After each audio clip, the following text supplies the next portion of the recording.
Queridos amigos, bienvenidos al Ida y Vuelta número 15. Aquí tenemos una invitada muy especial. Es un gusto estar con María Corina Machado el día de hoy, quien ha atendido nuestra invitación. Estuvimos 4 meses, 6 meses, una cosa así.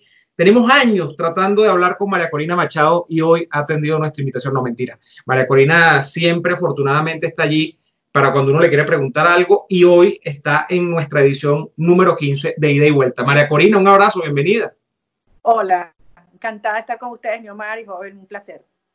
Bueno, mira, vamos a arrancar este programa rapidito porque el tiempo está contado y sabemos que tienes muchos compromisos en medio incluso de la cuarentena, y en medio de esa cuarentena ha surgido, por ejemplo, una cosa con la que ya comienza la gente a preguntarse cuestiones a través de las redes sociales, y tiene que ver con una noticia que ha salido, creo que a finales del día martes 21 de abril, principios también mañana del día 22 de abril, del miércoles, donde se dice que un militante de Vente Venezuela de nombre Edison Oviedo, que era coordinador de organización de Vente en Falcón, en el municipio de Carirubana, estaría involucrado dentro de una red de narcotráfico del llamado Cartel de Paraguaná. Ustedes han sacado un comunicado que yo he leído, donde ustedes lo que llaman básicamente es a investigar la situación, a permitirle al señor que se defienda, pero temporalmente además le suspenden de cualquier cargo e incluso de militancia dentro del partido. María Corina, ¿qué pasa con este caso? ¿Qué conocimiento tienes del mismo y cuál es tu posición con respecto al caso del señor Oviedo en Falcón? Bueno, quiero ser muy precisa con mi posición y la posición del partido, porque evidentemente es una situación muy grave que amerita una respuesta inmediata, firme y justa, que es lo que en efecto hemos hecho. Se procedió tan pronto tuvimos conocimiento de estos hechos por las redes sociales, a desincorporar, a suspender preventivamente a este miembro de la organización de todas sus responsabilidades en el partido y de su militancia, con el propósito de lograr dos cosas que son igualmente importantes. Por una parte, preservar la integridad y los valores de nuestra organización y de todos sus miembros, y por otra parte, darle la posibilidad a él de ejercer el derecho a la defensa y que efectivamente pueda razonablemente demostrar cuál es la verdad de los hechos. Nosotros tenemos en el partido mecanismos internos a través de nuestro código de ética y del comité de garantías y de disciplina que inmediatamente se aplicaron estos protocolos. Ahora, esto indiscutiblemente trae una profunda reflexión a toda la sociedad venezolana, porque ante una realidad en la cual un Estado criminal, narcotraficante y terrorista está penetrando con sus tentáculos toda la sociedad, hay que tomar mecanismos cada vez más estrictos para salvaguardar los valores que compartimos, y en el caso de Vente, incluso elevar los criterios y los estándares de comportamiento y de control que ejercemos dentro de la organización. María Corina, una pregunta, ¿de qué se le acusa a este señor precisamente o exactamente? Yo lo desconozco, joven. Nosotros la información que tenemos es la que ha circulado por medios de comunicación y algunas personas en la península de Paraguaná, pero desconozco el contenido específico, pero evidentemente, como decía antes, tiene que haber un equilibrio entre preservar el partido, sus valores, y obviamente preservar la justicia y la presunción de inocencia y el derecho a la defensa que debe tener cada ciudadano, tanto en la justicia, en los procedimientos internos, como obviamente en los órganos de justicia nacionales e internacionales. Y este caso, por ejemplo, a nivel de Vente, el partido los pone alerta, por ejemplo, o sea, sin saber de qué se le acusa, es difícil saber si es cierto o no, partiendo de eso. Claro, se les pone alerta de que pudiese haber algún tipo de infiltrado del narcotráfico en el partido en otros estados. ¿Qué medidas van a tomar a partir de ahora con la militancia? Esto es una amenaza que está ocurriendo en todas las organizaciones políticas, sociales, académicas, en toda la sociedad venezolana, porque sabemos la cantidad de dinero y la forma como ha ido penetrando, insisto, de hace muchos años, toda la sociedad. Esto es una alerta indiscutible a todos los ciudadanos y sobre todo a aquellos que hacemos un ejercicio en la política y creemos en una Venezuela en donde se preserve la verdad, la justicia, la integridad y se erradique definitivamente la impunidad, que hay que actuar desde ahora y que hay que tomar todo tipo de precauciones y actuar de manera implacable. De hecho, mucho más cuando son casos cercanos, en este caso, a nuestra organización. Entonces, es un momento en el cual, insisto, hay que actuar con total, digamos, inmediatez, firmeza, justicia y transparencia. Y así hemos procedido. María Corina, este caso del señor Oviedo no es un caso aislado, no lo digo por 20, lo digo por la sucesión de los hechos de las últimas semanas. ¿Y cuál es esa sucesión de hechos? Hace un par de semanas atrás, el Departamento de Justicia de los Estados Unidos hablaba de todo un entramado, o sea, de lo que sospechamos y que, por ejemplo, tú fuiste pionera denunciando en Venezuela a propósito del entramado de relaciones de la cúpula del chavismo, donde desde el propio Nicolás Maduro hasta sus subalternos estaban capitaneando una organización de terrorismo internacional que tiene, entre otras cosas, el tema del tráfico de drogas metida allí, ¿no? Y entonces se ha puesto hasta unas recompensas simbólicas o no dentro de toda esta cúpula y todo lo demás. Luego se procedió desde la administración de Donald Trump a declarar que se iba a reforzar el patrullaje en todo el Mar Caribe y toda la zona quizás hasta del Pacífico y las zonas que colindan con las aguas territoriales venezolanas, ¿no? Y eso llamó a mucha gente a la reflexión. Decían, bueno, pero ¿será que es que vienen los marines, vienen o no? Yo desde mi interpretación decía, María Corina, que me daba la impresión era de que se estaba tratando de atenazar el circuito de financiamiento del chavismo. Una vez que se había atenazado el tema del ingreso petrolero, ahora se iba por las otras vías, las vías de financiamiento ilícitas, como podría ser las rutas de salida del narcotráfico desde esa zona, o incluso el tráfico de la extracción de minerales, el oro, el coltán, etcétera, etcétera, etcétera. Y eso ha dado incluso en la última semana unas señales de incluso represión o persecución dentro del propio régimen. Hay muchas noticias vinculadas al Estado Carabobo, otras al Estado Falcón, donde detienen a este señor Oviedo, y se habla de carteles de la droga que, bueno, que se están prácticamente peleando entre ellos a propósito de noticias de incautaciones de supuestos barcos en el Caribe, que no están muy claras, ¿no? Eso no está muy claro, pero sí hay algo moviéndose. ¿Cómo evalúas tú esta política de Donald Trump y cuál te parece la lectura correcta? ¿Es que sí, se está anunciando que viene una intervención militar o crees que va más hacia esto que acabo de apuntar, de cortarle el agua al pez y de romper las rutas del financiamiento que evidentemente necesitan las rutas del mar para salir hacia el tráfico de drogas, México, los Estados Unidos, etcétera, Europa, por supuesto, todo esto? ¿Cómo lo ves, María Corina?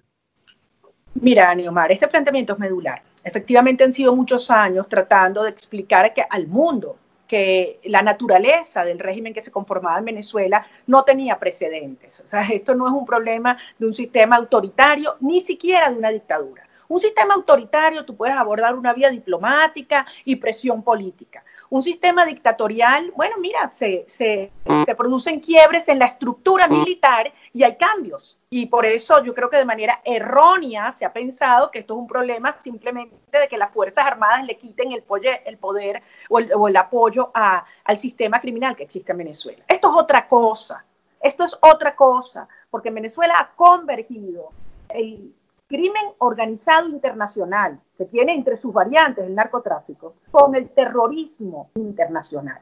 Algo que no se había visto antes, que convergen y que han encontrado en territorio venezolano una cantidad de apoyo logístico, no solamente en áreas de financiamiento, estructuras jurídicas, movilización, pero servicios del Estado, porque en Venezuela el Estado es la mafia o la mafia es el Estado. Es decir, esto es otra cosa. Entonces, obviamente, para desmontarlo, derrotarlo, la aproximación tiene que ser desde una perspectiva de una estructura criminal. Y eso es lo que hoy estamos viendo. Y eso opera en diversos planos, en el cual está la justicia internacional, están los mercados internacionales, están las policías internacionales y están operaciones de esta naturaleza que hay que decirlo. No es solamente Estados Unidos, son 22 naciones que han dicho, aquí hay una estructura, un conglomerado criminal sin precedentes que no se puede contener en las fronteras venezolanas. Y eso fue uno de los graves problemas de las administraciones previas en los Estados Unidos, en Colombia y en otros países de la región, que creyeron, miren, esto es un problema de los venezolanos, allá ellos, nos cercamos las fronteras y eso no va a afectarnos. Gran error. miremos lo que está pasando hoy en día con la desestabilización política que se propuso no solamente los aliados criminales de esta estructura en Venezuela, sino sus, digamos, sus brazos políticos como el Foro de Sao Paulo o el Grupo de Puebla. Claramente han actuado con plata que se hace de manera criminal en territorio venezolano, con los recursos y a costa de la población venezolana para expandir este modelo. Afortunadamente, y yo debo decir algo, en buena medida gracias a las voces que como ustedes y que como tantos ciudadanos venezolanos con un enorme riesgo personal le dimos al mundo durante todos estos años, se están equivocando, por ahí no es. Se ha podido evitar muchísimo daño, se han podido evitar muchísimas muertes. Y cuando la justicia internacional y los Estados Unidos actúa a este nivel, esto definitivamente no tiene vuelta atrás. No tiene vuelta atrás. Y para concluir, creo que aquí hay un elemento fundamental en tu planteamiento, que creo que se ha entendido qué es lo que le queda hoy de soporte al régimen chavista. ¿Qué le queda hoy? Y básicamente para mí son tres pilares: el sistema de represión, el sistema de propaganda y el sistema de financiamiento criminal. Y los tres hay que socavarlos. Y esto va a caer en un escenario además de caos creciente. En términos del financiamiento criminal al que tú hacías referencia, mira, son múltiples las fuentes de ingresos: el oro, los lingotes de sangre, la droga, por supuesto, el combustible, otros minerales, hasta el tráfico de personas y la prostitución infantil. Estos tipos son capaces de todo. Ahora, ¿cómo están hoy? ¿Cómo está el ingreso petrolero? En cero. ¿Cómo está el ingreso por la droga? Seriamente afectado por esta operación antinarcóticos. Y el oro, todos sabemos que es un alto consumidor de combustible. Entonces vemos cómo hasta el propio ELN ha dicho, miren, ya va, como que nosotros vamos a una tregua. Entonces, obviamente es una situación muy comprometida para la tiranía, pero obviamente implica reforzar la actuación en líneas complementarias. Ahora, hace un año aproximadamente, bueno, estábamos en vísperas del 30 de abril, por ejemplo, si nos movemos a lo que ha sido este proceso que ha liderado Juan Guaidó.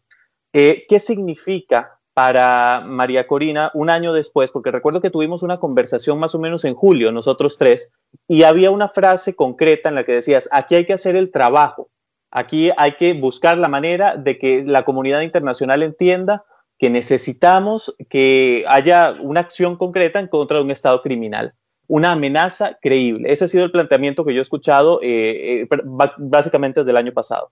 ¿Cuándo se da este movimiento por parte de Estados Unidos y otros países, como bien has dicho, incluso está Costa Rica ahí metido, son países que tienen costas en el Caribe, para hacer un operativo en contra del narcotráfico? Pusiste un tuit diciendo, así se construye una amenaza creíble. Ahora te escucho decir que estas tres bases sobre las cuales está el régimen chavista van a caer eventualmente, ¿no? Entonces, ¿esta amenaza es realmente creíble para lograr socavar esas tres bases que le quedan para sostenerse? No caen solas, no caen solas. Hay que socavarlas, de eso se trata. Y eso es aplicando fuerzas diversas. Y lo primero que había que hacer era tener un diagnóstico correcto. Yo creo que en ese sentido hemos avanzado muchísimo. Sí. Lo otro que había que hacer era descartar los mecanismos que le daban legitimidad, entre comillas, y apaciguaban o neutralizaban muchas de estas acciones y de estas fuerzas. Cada vez que se habló de un diálogo, de un proceso electoral, que todos sabemos que eran grandes farsas y grandes operaciones cubanas, eso le hizo un daño enorme a esta lucha, porque así como nosotros íbamos, digamos, sumando presión, eso eran válvulas de escape y que inhibían acciones como las que hoy estamos viendo hoy. Afortunadamente, mira, ya hemos pasado un punto de no retorno. Los indictments, las imputaciones sin precedentes, en las cuales se demuestra que es una estructura, es un Estado narco, criminal, terrorista, no permiten que se revierta, digamos, este proceso de aplicación de fuerza o que vaya a plantearse algún tipo de, digamos, de diálogo fallido. No es que no lo intenten, siempre lo van a hacer, pero ya ni la sociedad venezolana ni el mundo lo aceptan porque entendemos que estamos enfrentando una criminal ya reconocida como tal internacionalmente. Ahora, entonces estamos no solamente frente a una crisis compleja como la existía en Venezuela, en todos los planos, en materia de seguridad, de servicios, de alimentación, de salud, etcétera, de combustible, pero ahora tú le agregas dos eventos, digamos, o fenómenos emergentes: la pandemia del coronavirus y la guerra por los precios del petróleo. Y estos dos elementos intervienen indiscutiblemente en la crisis venezolana. ¿Qué hace el régimen? El régimen, como toda estructura, todo sistema totalitario, busca utilizar estos fenómenos emergentes, las pandemias, como un mecanismo de mayor control social. Así es. O sea, ahora obligo que la gente para que no protesten, para que no denuncien y además para que no se ponga en evidencia que el suministro de gasolina colapsó. María, ese tema, María Corina. Petróleo, ya va a terminar un puntico. Sí, cómo no. ¿Sí? No, que ese tema de la cuarentena. No, que ese tema de la cuarentena y la tregua, María Corina, que incluso han propuesto algunos sectores que se hacen llamar opositores en medio de lo que se dice debe ser un clima de reencuentro, por lo menos mientras pasa el chaparrón.